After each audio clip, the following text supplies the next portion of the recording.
Ladies and gentlemen, this is the home of healthcare, health and wellness sport. This is Dr. Lewis. If you're new here, kindly subscribe so that our channel grows. And as we grow with you. We bring you all the information about health. We also make sure that we help you unlearn the myths that you've learned all along through the rogue systems of health. And that is our job, to actually make sure that you are at par with us and you understand healthcare in a language that is easier to digest. So welcome on board, and today I'm talking about hormonal imbalance. I've put out a video about hormonal imbalance, but I still get questions about hormonal imbalance. Now, this is the reality, ladies. This is for you. And I'm talking about this because I've also done a live on hormonal imbalance, and you can easily check it out. It's a long live. You can enjoy it. You can learn a lot from it. But this is just a highlight on it. One, ladies have estrogen and progesterone. These are two hormones, and they're naturally produced by your ovaries. And as you age, your ovaries also start to age. So the factories start to shut down slowly and gradually. Now, when your ovaries are failing or when they are deteriorating, what is happening is the levels of these hormones are also going down. Okay? And they're going down in equal measures. But most of the ladies who are experiencing issues with reproductive health, they go to hospital and they're told you have hormonal imbalance. And you've made that a song, hormonal imbalance. I suffer from hormonal imbalance.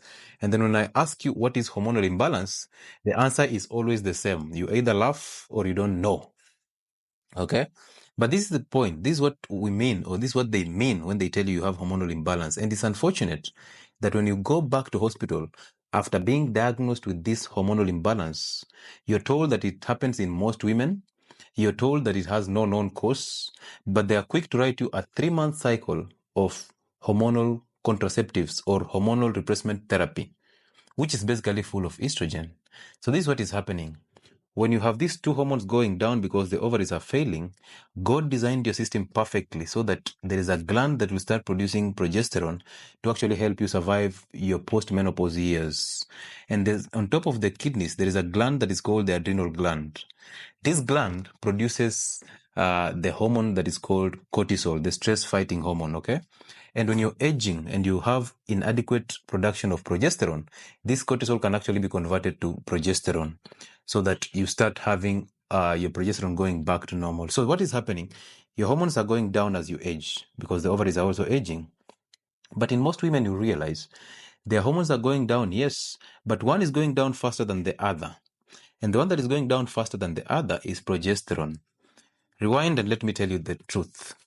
Estrogen is a female hormone, is responsible for your femininity, the secondary characteristics, fat deposition, bone density, and all that. But on the extremes is a very dangerous hormone. On the other hand, progesterone is the fertility hormone. It is the happiness hormone. It gives you these feelings of happiness, and that's why when you're ovulating, the men around you are very comfortable with you. They like who you are. But when you have these estrogens going up, you become so emotional, you become depressed, you become angry, and you are so unbearable. So they don't want you there. So this hormone called progesterone comes in to mask the symptoms of estrogen, actually comes to neutralize the side effects of estrogen. Now remember this, higher levels of estrogen is what we are calling estrogen dominance. This is exactly what is diagnosed as hormonal imbalance. And what are the side effects of this estrogen? Number one is the fibroids. Number two, so basically high estrogen levels is going to lead you to the following symptoms that I'm just mentioning. Fibroids, endometriosis, painful menstruation or lack of menstruation, polycystic ovarian syndrome, the PCOS, the ovarian cysts, the hypertension, weak bones, clots, stroke and heart disease. On the extreme, you will end up getting cervical or ovarian cancer and even breast cancer. So all those are actually side effects of high estrogen in the system. Now, the real situation is this estrogen has to come down so that we have equal amounts of this hormone so that this one can actually neutralize the side effects of this. But what happens when these hormones are going down, that estrogen is always up? The reality is this, we always feed estrogen. We are concentrating on feeding estrogen, but we are also killing the adrenal gland softly, slowly, and gradually through the foods that we are eating. So where do we get this estrogen from that we are feeding this estrogen? Number one is, of course, the inflammatory foods that actually kill the adrenal gland so that you cannot produce progesterone to neutralize the side effects of estrogen. And this is the wheat products. This is the sugar in all forms, including fruits and honey. This is the seed oils. Okay. And then sedentarism. All of you eat all the time. You eat 5 meals a day and you still snack in between. You're always hungry. And then you're now gaining weight. When you gain weight, fat is highly estrogenic. So you're actually feeding estrogen. But the modern woman is always on hormonal contraceptives. Most of you don't even know if that IUCD you're using, if it's hormonal, if it's not, if it's non-hormonal. Most of you think it's just a copper tea, but you don't even know if it's hormonal or non-hormonal. You need to talk to your gynecologist to tell you if they're using a hormonal one or they're using a non-hormonal one. Otherwise, I always tell you, birth control is in the hands of the men, so let it be, or let it remain in the hands of the men, unless otherwise. So the hormonal contraceptives are feeding estrogen. The sugars are feeding estrogen. The GMO foods, we call them the endocrine disruptors. They are feeding. The non-sticky pans that contain the Teflons, the detergents that contain triclosan, you know, of the liquid detergent. So always read the ingredients. You'll see this. The skin products that contain phthalates and the parabens. These are things that actually feed estrogen. And we eat them all the time. The soy products. And I know my friends who take soy every day. And you defend it. This is basically estrogen. Some of the plant-based protein, the grains, contain phytoestrogens. Alcohol is on the list. So all of you are actually feeding estrogen, but you're not feeding progesterone. So you will always have this hormonal imbalance, this high estrogen in the system that I call estrogen dominance.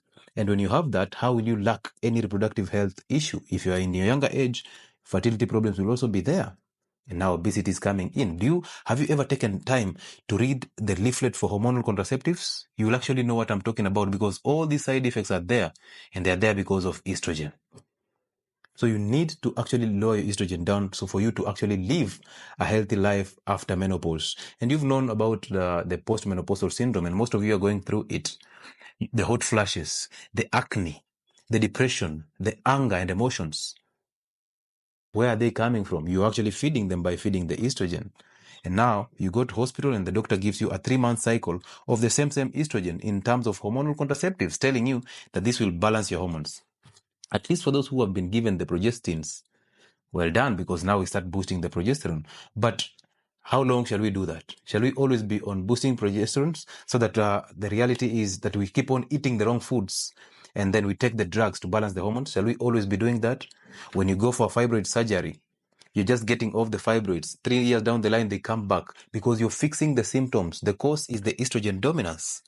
The fibroids, those that you're removing in the uterus, are not a problem. They are symptoms. So you cannot focus on fixing the symptoms. The cancer is a symptom. The PCOS is a symptom. So when you start losing that fat, when you start eating healthy, when you start fasting, you actually balance your hormones. When you start enjoying the sun, when you start walking and exercising, breathing new air, fresh air and clean air, you start getting all your hormones balanced. And when you start eating the cholesterol-rich foods, because actually these hormones come from cholesterol. So when you start leading a healthy life, you start dropping the estrogens. And now what happens? Your PMS disappears. Your issues with fertility disappear. Your issues with anger and emotion disappear. You start losing weight. Your bone density becomes stronger. And now you become a superwoman. But again, you don't want that, right? You don't want the longer route. You want the shortcuts, the quick fix. You want to eat the same food that you've been eating all the time, doing the same sedentary life that you've been doing and expecting different results, right? It is not going to happen. It's not going to happen. They will eat your money to the day that you go to the grave. And they will still eat your money. Okay, through your daughters and through your children. For the boys, if you have a hormonal imbalance, of course, testosterone levels are low and estrogen is high. You need to drop these foods. Why are women taking alcohol to start with? Why are you still on sugar? Why are you still using seed oils? How is it possible that you are unable to move out of these unhealthy diets? Why are you not even doing a walk in the evening? It's a full body exercise. Why are you still snacking? Do you really need 5 meals a day? Do you really need to snack? 2 meals are enough. Start fasting and follow that video that I actually talked about hormonal imbalance, because I discussed it in depth. This is just a highlight. Take care of yourself, lower that estrogen, you will lead a happy life ever after. I thought you should know.